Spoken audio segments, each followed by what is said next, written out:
Good afternoon, everyone, and welcome to Hitting the Field special Black History Month episode. I am your host for today, Tatiyana Smallwood. I'm happy to welcome a group of my fellow Black Hitting the Field panelists, Armand Sardoui, Carl Millionard, Chris Davis. Okay, guys, thanks for joining me here today, but before we get into any super serious Black History Month talk, I want to start with a little bit of pop culture. Last Thursday night, Black Panther premiered in theaters worldwide. According to the New York Times, the movie, quote, roared into theaters as a full-blown cultural event, breaking box office records and shattering a myth about the overseas viability of movie rooted in Black culture, end quote. The movie reportedly grossed over $387 million over the weekend, according to ComScore, the top-grossing film in history by a Black director while featuring a large Black cast. Guys, let's break down Black Panther a little bit.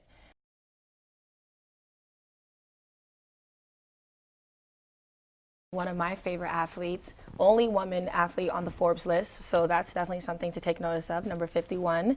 And 23 Grand Slams, I don't think anyone's touching that anytime soon. So one of my favorite things about hers too is the sponsors that she can get as well. Just because, before Althea Gibson, when she was trying to get sponsors back in the day, it was really hard for her as a Black woman. So I think Serena Williams being sponsored by Nike, Audemars, especially an expensive company like Audemars, I think that's a huge deal for her to get such a large contract like that.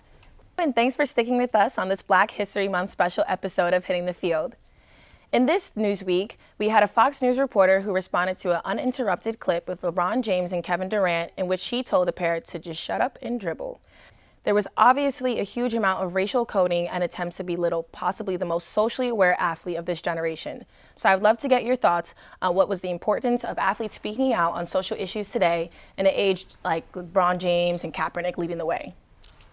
That's all the time we have to talk about some more historical athletes in the game, but stay with us because when we come back, we'll have a little more of today's special episode. We're at the end of the show, and we want to end on a little bit of a lighter note. Obviously, hip-hop culture and sports culture have been coming together and blending since the early 90s. So we want to end our show on this note. What is your favorite rap lyric about sports of all time? Let's try and censor ourselves, guys. I know it's going to be a little bit hard, but it comes from the great Aubrey Graham as well. Okay. So he says, are they really discussing my career again? Asking if I'll be going platinum in a year again? Don't I got the world want to hear again? Don't Michael Jordan still got his hoop here again? Do we still? I think he does. Oh, shoot. But awesome, guys. Thanks for definitely enjoying the show today. Will the poor Browns ever get a win this season? Tatiyana. Well, first, I'd like to say RIP to my Giants. That's why I'm wearing all black today. So we have that in common, Nick. But yes, I think the Browns actually will win a game.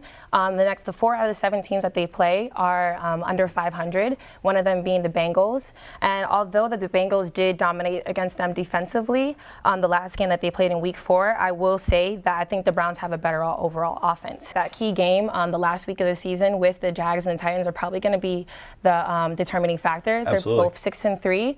They're really good contenders, so it's going to be a matchup between Bortles and Mariota. Classic rivalry. Yeah, and then rushing as well is going to be a big sign against. We'll see what Leonard Fournette can do.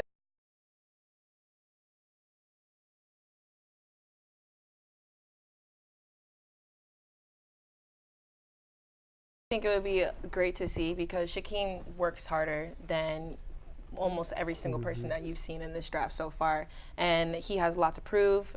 He has us as well that are behind him, supporting him. So I would like to see him go with the Seahawks, and like he said, being up there with Shaquille would be just an even greater dream for them.